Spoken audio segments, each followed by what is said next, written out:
In today's video, we're going to look at the lemniscate, which we've been working with previously, and we're going to get it into a movement. So we start off by just drawing our lemniscate, and you can start off by sort of simply just running in your form. So you have, the rounded bit combined with the straight bit. So you have your rounded bit, and then you go into your straight bit, and then your rounded bit, and you come into your straight bit and a rounded bit. We want to set this into a movement, so it sort of starts almost kind of dancing. So you start moving out of your form and you start dancing across the page with your line.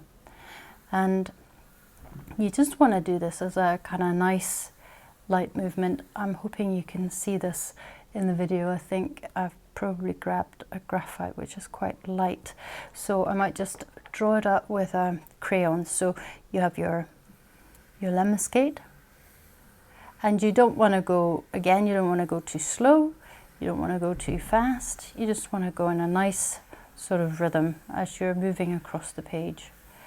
And the important thing, of course, here is that you have a sort of reasonably good kind of distance between each of these, that they're roughly the same kind of width apart. But you can play with that, and you can do sort of lemniscate. So this just basically to show you, you wouldn't normally maybe necessarily start with the lemniscate and move into the dancing form. You just want to go straight into the dancing form here. So you would maybe just go, you could kind of go like this straight away, and then you could play with having some that are very close together and then further apart, and then close together, and then further apart, and then close together, and then further apart. So you can do things like that, but you could also start working with more than one line. So you would have the first line. So maybe I'll use the colored crayon, because that way you can see quite easily what's going on here. So you maybe use just one line to start with, and you create your dancing form like that. And then you would have your second line, and I'm going to take another color of crayon so that you can see what's happening here. So here you would go in with your line so that your rounded form basically mirrors.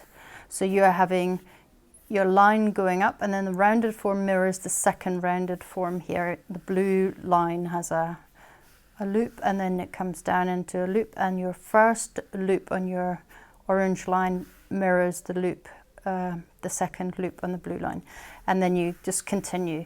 But you don't want to maybe think too much about it. So here you've that's at number 2 line. This is the first line. So then you could also work with simply having a line that goes like this. If you're finding this very easy, and you probably will, I hope you will, it's meant to be a sort of nice light introduction to start with here. You could go the opposite way, so that will demand a bit more attention from you, because you're now creating the loop going the opposite direction. So here you're going with the blue from left towards the right, and now we're going from the right towards the left. So here we go. So here we're creating our loop, and a loop, and a loop, and a straight line into a loop, straight line into a loop, straight line into a loop, and we're at the back. So here we're going in this direction, and here, which is number 1, we're going in this direction.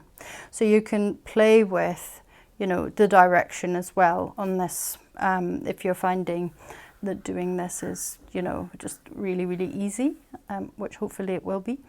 You could also work with 3 lines.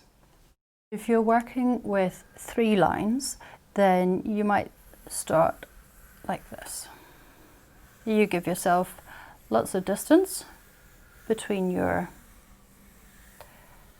lines, and then you have your second line. We'll use a blue, and you'll come from above like this.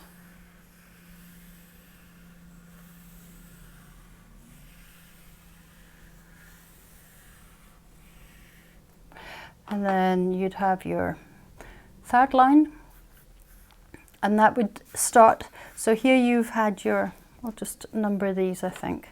So you've had your first line going in this direction, and your second line going in from the left to the right as well. Just make sure I pick the right color here. And then we're starting with our third line, and that comes in above. So you're basically going 1, 2, 3. So the next one comes in here.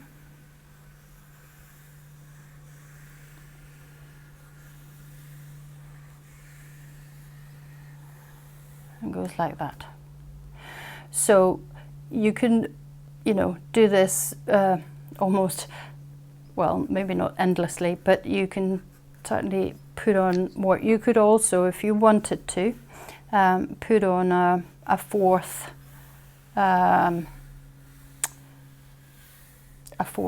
line here, so that would be the yellow one.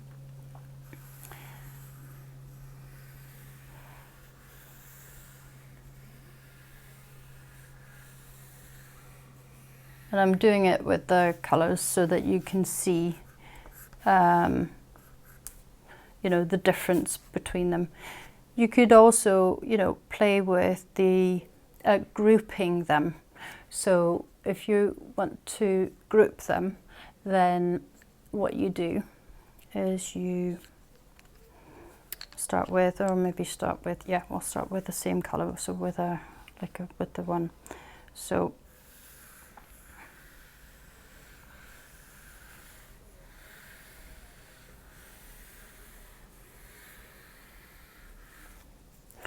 and then we'll use the green. So then you'd have your green here. You'd come in from below and just go in next to the one that you've just created. You can be really, really creative with this. And then you could, because I've made quite a big distance between my loops here, I've put some long straight bits in before my first loop, and then my top loop, and then a long straight bit. So I'm leaving a big distance between the bottom loops of my first line. That allows me to put in, you know, 2 here, and that creates sort of a nice pattern. So if I wanted to, I could put in, you know, the blue with the, so sort of ordering them here in 3 loops at a time. I still have distance between these top bits and the bottom bits because I've made the long straight section here, well, the straight section of the first line quite long, so there's a good distance between them, so that way you can start ordering them and you can play with colors and things. The main thing is that, you know, you have fun with it. So I hope that that's inspired you a little bit, and of course you can also go back the way with the colors and do designs. So I hope that's inspired you a little bit, and I'll see you next week for some more form drawing exercises.